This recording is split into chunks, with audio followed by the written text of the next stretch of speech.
భీముడిని మనం ఈ లెక్కలో తీసుకురాం. ముగ్గురు వాయుపుత్రులే కానీ భీముడిని ఈ లెక్కలో మనం తీసుకురాలేము. భీముడు హనుమంతుడు వాయుపుత్రులు, గరుకుమంతుడు అంటే కొంచెం ఇద్దరికన్నా కొంచెం పై స్థాయిలో వాడు.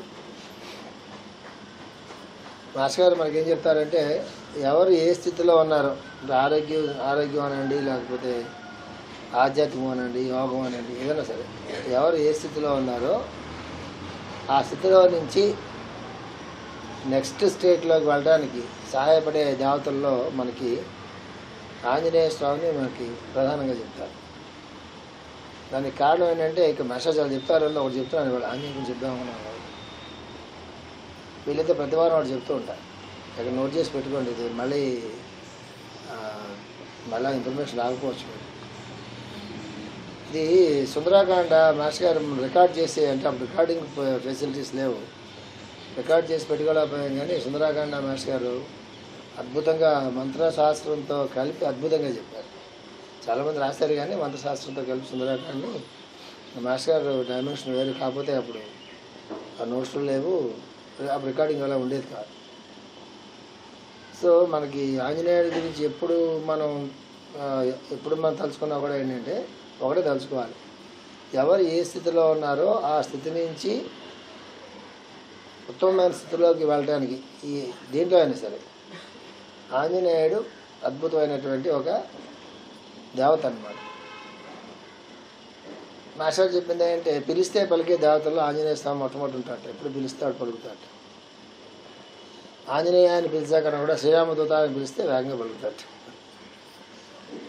ఆంజనేయ హనుమాన్ పిలిచాకన్నా కూడా శ్రీరామదూత అంటే వెంటనే పలుకుతాడు. ఆయనకి చాలా ఇష్టం అంట.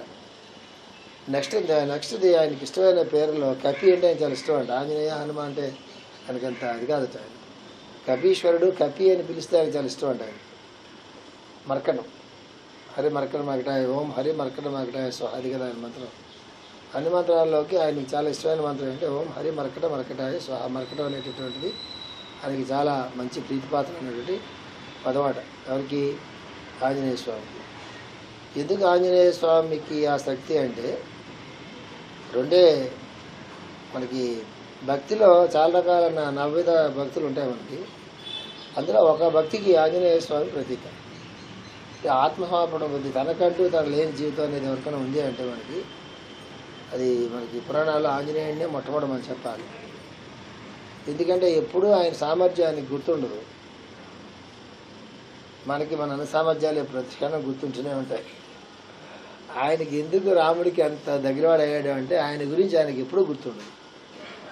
ఎవరైనా ఆయన గుర్చేయాలి, నువ్వు ఇంత బలవంతుడివి, నువ్వు ఇంత సమర్థవంతుడివి, నువ్వు ఇంత సమర్థ నీలో ఉంది, నువ్వు లంక దాకా వెళ్ళి రాగలవు, ఆయన యోజనాలు దాటగలవు, హనుమాన్ నీ గురించి తెలియదు నీకు అని చెప్పి ఎవరైనా గుర్తు చేస్తే ఆయన గుర్తొస్తుంది.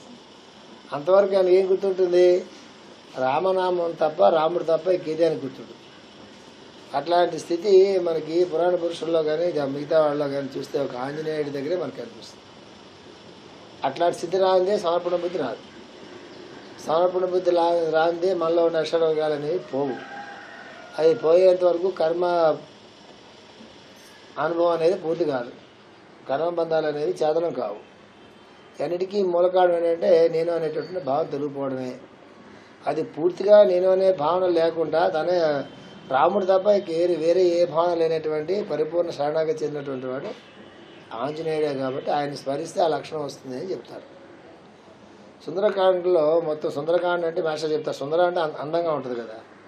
ఆంజనేయ స్వామి అందంగా ఏమంటాడు? ఆయన కోతి కదా. కోతి అందంగా ఉండడం ఏంటంటే కోతి అందంగా ఉండటం కాదు, ఆ కాండకి ఆ పేరు ఎందుకు పెట్టారంటే ఆ కాండలో ఆంజనేయ స్వామి తాలూకు విన్యాసాలు కానీ, ఆయన తాలూకు పాత్ర చిత్రణం కానీ, ఆయన చేసిన పనులు కానీ మొత్తం అన్నీ కూడా చాలా అందంగా సౌందర్యంగా ఉంటాయి. కాబట్టి సుందరకాండ అని పేరు పెట్టారు మాస్టర్ చెప్తారు.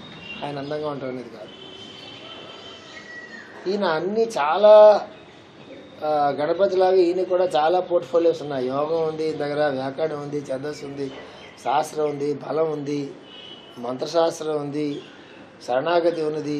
ఆయన దగ్గర లేని పోర్ట్ఫోలియో లేదు. ఎవరి దగ్గర? ఆంజనేయ స్వామి దగ్గర.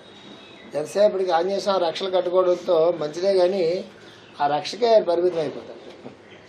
ఆంజనేయుడి గుడికి వెళ్ళంగానే మనం వెంటనే మన గుర్తుకొచ్చి రక్ష కట్టేసుకుని ఈ రక్ష కట్టుంటే ఆయన ఇప్పుడు మనం రక్షిస్తూ ఉంటాడు అనేటటువంటి భావనతో ఆ భావన ఒకటే మనసులో పెట్టుకోవడం వల్ల ఆ రక్షణ సంగతి ఎలా ఉన్నా ఆ ఒక్కదానికే పరిమితం అయిపోతాడు. మన మనసు దానికే పరిమితం అయిపోతుంది. ఆయన దగ్గర ఇన్ని పోర్ట్ఫోలియోస్ ఉన్నాయి. ఆయనకి వేదం తెలుసు, జ్యోతిష్యం తెలుసు, ఖగోళం తెలుసు, వ్యాకరణం తెలుసు, ఛందస్సు తెలుసు, యోగం తెలుసు, మంత్రశాస్త్రం తెలుసు, ఎట్లా మాట్లాడాలో తెలుసు, సాహసం అంటే తెలుసు. ఆయనకి తెలియనటువంటిది ఏది లేదు, ఉండడానికి అవకాశం. ఎందుకంటే ఆయన ఎవరు శిష్యుడైనా సాక్షాత్తు సూర్యభగవానుడి దగ్గర శిష్యుడైనా. సూర్యుడే కదా ఈ జగత్తుకి మొత్తానికి అధిపతి, ఆయనే కదా. ఆయన దగ్గర లేని ఏముంటుంది? ఆయనతో పాటుగా తిరిగి నేర్చుకున్నాడు కాబట్టి ఆ జ్ఞానం అంతా ఆయనలోకి దిగొచ్చింది, ఆ శౌర్యం అంతా ఆయనలో దిగొచ్చింది. ఇక ప్రాణాయామం ఉంటుంది. ఆంజనేయుడు వాయుపుత్రుడు కదా. వాయుపుత్రుడు అనే పదం ఉపయోగించారంటే ఆంజనేయుడు సంబంధించిన ప్రాణాయామం ఏదో ప్రాణాయామం ఉండి తీరాలి. ఆ ప్రాణాయామం చేయాలంటే మొట్టమొదటి దానికి సంబంధించినటువంటి కొన్ని ప్రాణాయామాలు చేసిన తర్వాత కానీ ఆ ప్రాణాయామానికి మనం వెళ్ళలేము. డైరెక్ట్గా ప్రాణాయామానికి వెళ్ళిపోతే ఏమవుతుందంటే లంగ్స్లో ఏదన్నా కొంచెం పట్టినట్టుగా ఉండటం కానీ లేకపోతే రకరకాలు జరుగుతాయి. చాలా ప్రాణాయామాలు చాలా నెలలు సంవత్సరాల పాటు ప్రాణాయామాలతో మనం చాలా కంఫర్టబుల్గా ఉండి ఎవరు లంగ్ కెపాసిటీ ఎంత ఉందో అంతవరకు ప్రాణాయామాలు చేయగలంటే ఒక స్థితిలో ఉండి ప్రాణాయామాలు చేస్తుంటే హాయిగా ఉండడం స్థితి వస్తుంది. మామూలుగా ప్రాణాయామాలు చేస్తుంటే చాలా హాయిగా ఉంటుంది, ప్రాణాయామాలు చేస్తుంటే చాలా సంతోషంగా ఉంటుంది, ఎనర్జెటిక్గా ఉంటుంది అనేటటువంటి స్థితి ఒకటి ఉంటుంది. అది క్రమం తప్పకుండా చేస్తున్నటువంటి వాళ్ళు ఆ స్థితిని చేయగలుగుతారు. అది సాధారణంగా నాకు అర్థమైనది ఏంటంటే కర్మ ప్రపంచంలో నాకు అర్థమైన సిద్ధాంతం ఏంటంటే కర్మ ప్రపంచంలో దీనివల్ల మన కర్మ అనేది క్షయం అవుతుంది. ఆ తప్ప అన్నీ మనం చేస్తాం మామూలుగా. అది నాకు ఇప్పటికీ అది చాలా మిస్టీరియస్ కాదు, చాలా ఆనందంగా ఉంటుంది అసలు తీరికే. ప్రతి మనిషి వితౌట్ ఎనీ ఎక్సెప్షన్, చిన్న పెద్ద అని కాకుండా ఏది చేస్తే కరెక్ట్గా వాడి కర్మబంధం అనేది పోతుందో, ఏది చేస్తే వాడికి ఆరోగ్యం అనేది బాగుపడుతుందో, ఏది చేస్తే వాడి మనసు ప్రశాంతంగా ఉంటుందో అది తప్ప అన్నీ చేస్తాం. అది పుస్తకాలు చదువుకోవడం అనండి, గొళ్ళకాళ్ళు అనండి, ఇంకోటి చేయడం అనండి, ఇంకోటి చేయడం అనండి, ఏదైనా అనండి, అది తప్ప అదొక్కటే తప్ప అంటే చూసారా. అది ఎందుకంటే కర్మ అంత బలంగా ఉంటుంది అన్నమాట. వివేకానంద ఏం చెప్తాడంటే ప్రాణాయామాలు ప్రతిరోజు నా వివేకానంద చాలా బాగా చెప్తారు ఆయన. ప్రాణాయామాలు ప్రతిరోజు ఒక 10 నిమిషాలు 15 నిమిషాలు చేసుకుంటే కంపనం లాంటిది వస్తుంది శరీరంలో. ఆ కంపనం లాంటిది వచ్చేటప్పటికల్లా ఏం జరుగుతున్నట్లయితే నాకు తెలియదు ఎక్కడ జరుగుతుందో కానీ చాలా విచిత్రమైన పరిస్థితుల్లో పూర్వజన్మ తాలూ కర్మవాసనలు క్రమంగా తొలగిపోతాయి. సుమా నాకు తెలియదు ఎక్కడ జరుగుతుందో ఆ ప్రక్రియ. ప్రాణాయామాలతో కర్మబంధాలు తొలగిపోవడం ఏంటి నాకు కూడా తెలియదు ఆ ప్రక్రియ. కానీ ప్రతిరోజు ప్రాణాయామాలు చేసుకునేటటువంటి వాళ్ళకి చాలా విచిత్రంగా ఆ కర్మబంధం అనేది తొలగిపోతుంది సుమా. ఇది మీరు ప్రాక్టీస్ చేసి తెలుసుకోండి చెప్తారు వివేకానంద. చాలా మాట చెప్పేది. మనం ఏది గుర్తుపెట్టుకుంటామంటే సాధన చేస్తే రక్షిస్తాయని గుర్తుపెట్టుకుంటాం తప్ప ఏది మనం సాధన చేస్తే మనకి రక్షిస్తుంది అనేది మనం సాధారణంగా గుర్తుపెట్టుకోలేదు. చాలా మాటలు అనేక సంవత్సరాలు అని చాలా మాటలు చెప్పాను ఈ విషయం నేను. సో అలాగే ఆంజనేయ స్వామికి ఒక ప్రాణాయామం ఉంది. ఆ ప్రాణాయామం ఇప్పుడు చెప్పడానికి లేదు, ఎందుకంటే ఆ ప్రాణాయామం చేస్తే ఏమవుతుందంటే మిగతా ప్రాణాయామాలతో కంఫర్టబుల్గా ఉండి ప్రాణాయామాలతో బాగా పరిచయం లేకపోతే ఈ ప్రాణాయామం సడన్గా మొదలెట్టామనుకోండి, మొదలు పెడితే లాంగ్ జంప్ అలవాటు లేనివాడికి హై జంప్ చేసినట్టుగా ఉంటుంది. హై జంప్ అలవాటు లేని ట్రిపుల్ జంప్ చేశాడు అనుకోండి, ఆ కాళ్ళు చేతులు తిరగడం తప్ప ఇంకేం రాదు. అందుకు ఎవరైనా ఏం చేస్తారంటే ఆంజనేయ స్వామి ప్రాణాయామం అనేటటువంటిది ఇది ఆంజనేయుడికి క్లూ ఇస్తాను. ప్రాణాయామం చెప్పను కానీ ఆ ప్రాణాయామం క్లూ ఏంటంటే సీతాదేవిని రాముడితో కలపడం. సుందరాకాండకి మూలం ఏంటంటే సీతాదేవిని తీసుకెళ్ళి రాముడితో కలపడం. అంటే అమ్మవారిని తీసుకెళ్ళి అయ్యవారితో కలపడం. అంటే ప్రకృతిని తీసుకెళ్ళి పురుషుడితో, అంటే మూలాధార చక్రాన్ని తీసుకెళ్ళి మూలాధారలో ఉండే ప్రజ్ఞని క్రమంగా తీసుకెళ్ళి అయ్యవారు అంటే ఉంటాడు కాబట్టి అక్కడ తీసుకెళ్ళి కలపడం అన్నమాట. అది ఆంజనేయుడి తాలూకు లక్షణం. యోగంలో అంతకంటే ఏముంటుంది నమ్మకం? యోగంలో ఏముంటుంది? ప్రకృతిని తీసుకెళ్ళి పురుషుడితో, శక్తిని తీసుకెళ్ళి శక్తుడితో, అమ్మవారిని తీసుకెళ్ళి అయ్యవారితో కలపడం కదా, రెండింటినీ కలపడం అనేటటువంటిది ఇది ఉంటుంది. ఆ కిందనే దక్షిణం కదా, శ్రీలంక. శ్రీలంక మల్లం కాదని మాస్టర్ చెప్పారు కదా, అది దక్షిణం కదా, కిందనే ఉంటుంది. టువర్డ్ సౌత్ కదా అది ఉండేది. ఆయన ఏమో నార్త్లో పుట్టాడు. ఎవరైనా రాముడు. ఆయన భద్రాచలంలో చెప్పారు కానీ భద్రాచలం ఆయన సొంత ఊరు కాదు కదా, ఆయన నార్త్. అంటే ఇదేమో మూలాధారం అంటే దక్షిణ. అది ఈ దక్షిణలోంచి తీసుకెళ్ళి మూలాధారం నుంచి శక్తిని తీసుకెళ్ళి కుండలని తీసుకెళ్ళి ఇక్కడ కలపడం అనేది. దానికి సంబంధించిన ప్రాణాయామం అనేది ఆంజనేయ స్వామి పేరున ప్రాణాయామం ఉంది. అది మామూలు ఆర్థడాక్స్గా మన సంప్రదాయబద్ధంగా ఉండే ప్రాణాయామ పుస్తకాలు ఈ ప్రాణాయామం ఉండదు. ఈ ప్రాణాయామాన్ని గురుముఖత శిష్యుడు గురువారు అనుగ్రహిస్తే ఎప్పుడైనా గురుముఖత ఈ ప్రాణాయామాన్ని ఉపదేశం తీసుకుని చేయాలి. అది సో దానికి ముందు రాగా ఏంటంటే అంత మనకి ఎందుకులండి మనం దానికి ముందు ఏం చేయాలంటే ప్రతిరోజు కూడా ఈ నాడీ శోధన ప్రాణాయామాన్ని చేయండి. 40 రోజులు ఎవరైనా సరే గుర్తుపెట్టుకోండి. ఆరోగ్యం బాగుపడాలన్నా, ఏదైనా పరిస్థితులు బాగుపడాలన్నా, ఏం కావాలన్నా సరే, ప్రేరణ కావచ్చు, మంత్రం అన్నా కావచ్చు, యజ్ఞమన్నా కావచ్చు, ప్రాణాయామన్నా కావచ్చు, ఏదైనా కావచ్చు, ఒక గుడికి వెళ్ళవన్నా ఏదైనా కావచ్చు, 40 రోజులు క్రమం తప్పకుండా చేయాలి. 40 days క్లియర్గా చేయాలి. రాసివచ్చు 40 రోజులు ప్రతిరోజు తెల్లవారుజామున లేచి 6 గంటల కన్నా ముందు లేచి, ఎవరైనా 5:30కో 5 గంటలకో లేచి శుభ్రంగా స్నానం చేసుకుని క్రమమైన పద్ధతుల్లో 2, 3, 4 ఆసనాలు వేసుకుని ఒక 10 నిమిషాల పాటు ప్రాణాయామం చేస్తేనే రాసిస్తా. వాడి బీపీ లెవెల్స్ కానీ, వాడి ఆరోగ్యంలో లెవెల్స్ కానీ, వాడి షుగర్ లెవెల్స్ కానీ, ఎనీ లెవెల్స్ ఒక 40 రోజులు కరెక్ట్గా వాడి కాన్స్టిట్యూషన్కి ఏ ఆసనాలు పనికొస్తాయి, వాడి కాన్స్టిట్యూషన్కి ఏ ప్రాణాయామం పనికొస్తుంది, వాడి తాలూకు పరిస్థితికి ఏ మంత్రం పనికొస్తుంది, 3 పెట్టుకుని ఒక అరగంట సేపు 30 minutes కరెక్ట్గా ఒక 5 నిమిషాలు 10 నిమిషాలు ఆసనాలు, ఒక 10 నిమిషాలు ప్రాణాయామం, ఒక 10 నిమిషాలు 15 నిమిషాలు ఆ తాలూకు మంత్రం 30 నిమిషాల పాటు చేసుకుంటే వాడి ఆరోగ్యంలో కానీ వాడి పరిస్థితుల్లో కానీ 40 రోజులు దీక్షగా క్రమం తప్పకుండా చేయాలి. కండిషన్ ఉంది. తర్వాత రిపోర్ట్లు బాగా వస్తాయని చేస్తే రిపోర్ట్లు మాత్రం బాగా రావు. అది మాస్టర్ గారు చెప్పింది, నేను చెప్పింది కాదు. ఎందువల్ల మనస్సు దీని మీద కాకుండా దేని మీద ఉంటుంది, రిపోర్ట్ల మీద ఉంటుంది. దేని మీద మనస్సు బాగా ఉంటుందో అది వాడికి రాదు. గుర్తుపెట్టుకో. ఎవడ బాగా ఇది కావాలి ఇది కావాలి ఇది కావాలి ఇది కావాలి ఇది కావాలి ఇది కావాలని చెప్పి బాగా కక్కుతు పడిపోయి ఎవడ దేని మీద బాగా మనసు పెడతాడో అది మాత్రం వాడు తప్పదు. మేషాల మార్గం వదిలిపెట్టి వేరే మార్గంకి వెళ్ళిపోతే నేను చెప్పలేను, ఈ మార్గంలో మాత్రం రాదు. ఎందుకు అదే వాడు కర్మబంధంగా కూర్చుంటుంది.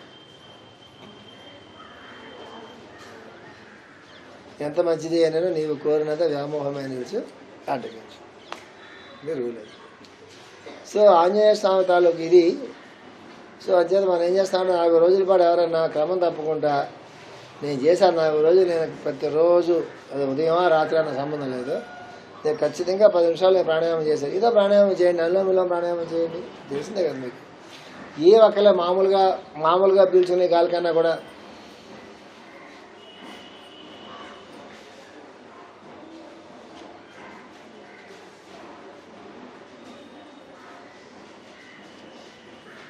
అలా మీ లంగ్స్ పెయిన్ పెట్టకుండా మామూలుగా గాలి వదులుకుని మామూలుగా గాలి తీసుకుని గాలి వదులుకోవడం ప్రాక్టీస్ చేయండి. ఇలా ఇది చేయండి, చాలా మంచిది అసలు. అది నాటిశ్వరం ప్రాణాయామం చేయండి.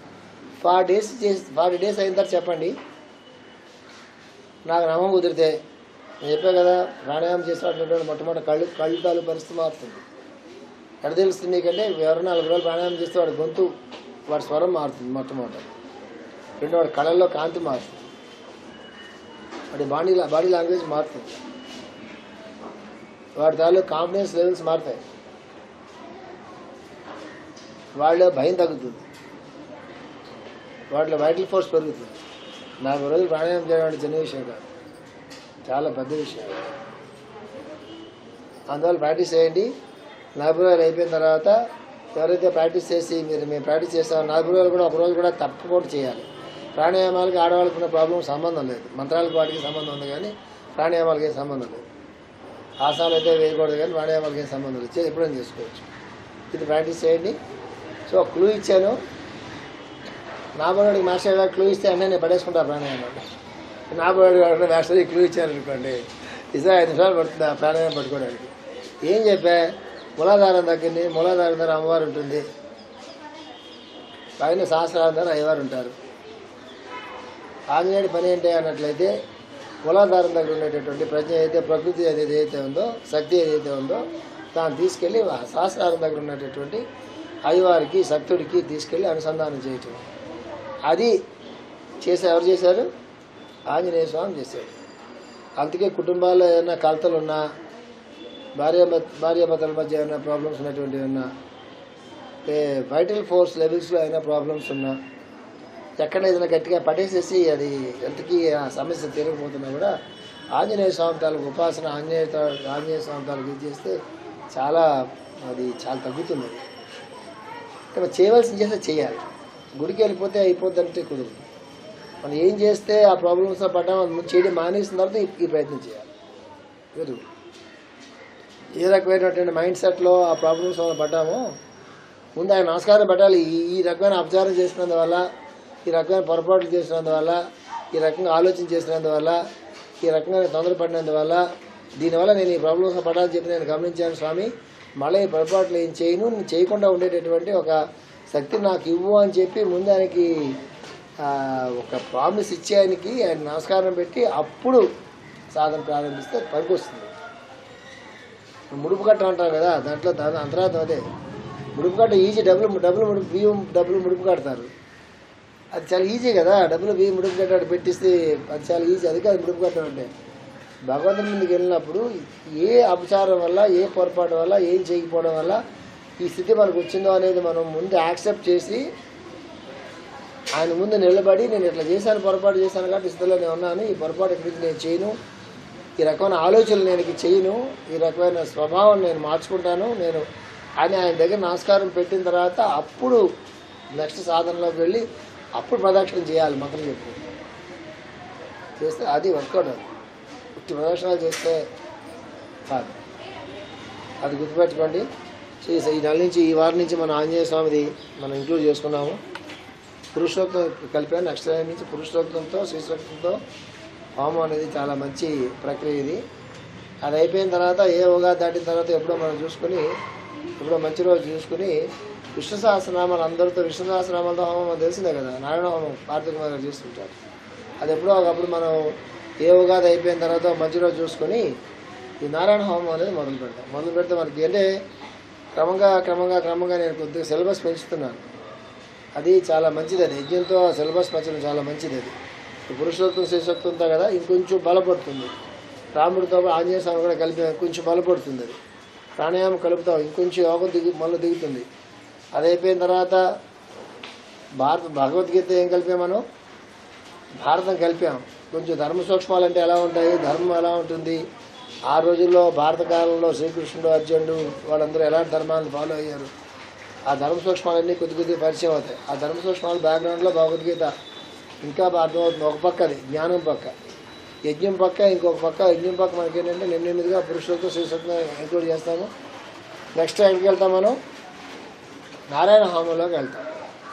నారాయణ హోమం అయిన తర్వాత నెక్స్ట్ ఇంకా మనకు భగవంతుడు అవకాశం ఇస్తే ప్రతి ఆదివారం నాడు కూడా నమ్మక మంత్రంతో హోమంలోకి వెళ్తాం మనం. అట్లా కొద్దిగా మనకి, మన కుటుంబాలకి, మనం ఉన్నటువంటి ఊరికి, పరిసరాలకి ఎట్లా ఇంకా కొంచెం బాగా మనం ముందుకు వెళ్ళవచ్చు ఆ రకంగా మనం ప్రయత్నం చేస్తాము. అది మీ అందరూ కూడా గుర్తుపెట్టుకోండి. ఓకే.